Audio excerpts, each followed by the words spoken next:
Добрый день, поважаныя, меня зовут Наталья, і сёння мы будем гуляць у старинну антантычную гульню, якую гулялі наши дзядулі і бабулі, якая называлася «У котла». А гулялі її вот такие вот подлетки, такие пригожие хлопцы і дзяўчаты. Ну что ж, мои гульцы уже готовы.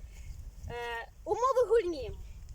Трэба было, можа, палічыцца, можа, хто бы уже сам хацеў вось так сядзець і ўтвараць, як кажуць, гэты кацёл, праз які і будуць скакаць астатнія удзельнікі гульні.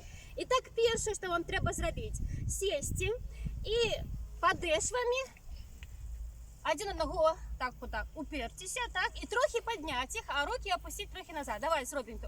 Ось так. І вось пра гэта цяпер трэба пераскокваць. Ну, пачалі! Раз, сюди вертаемся назад, вертаемся ще назад. Дзяўчаты, калі ласка, дзяўчаты, стоп. І я так само.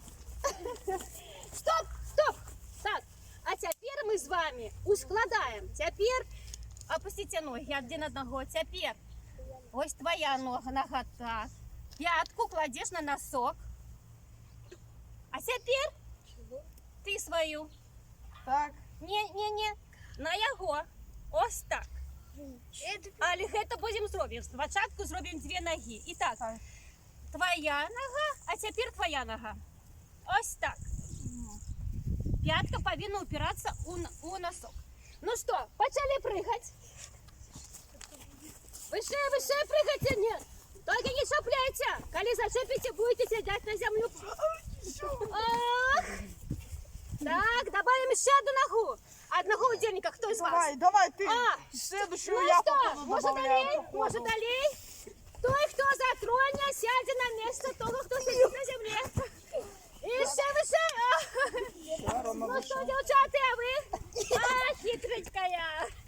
Ну, это совсем не уличивается. А яшчэ добавляли руку. Попробуем добавить руку. Ты дотягиваетесь?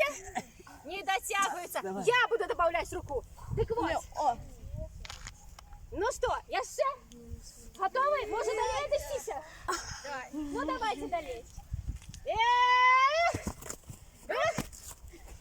Головне не закрануть. На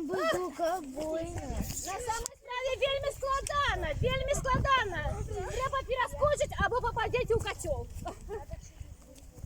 Ну вот, мои поважанные, и так и далее утварали, и так выше клали, и еще, а потом яшчэ, и яшчэ, и до тех пор, покуль никто не мог пераскочить. Ну что, сподобалася гульня? Да. Погуляете яшчэ? Да. Ну добре, а наступним разом я прийду вам і ще одну гульню цікавую вам пропоную. Дякую за уділ.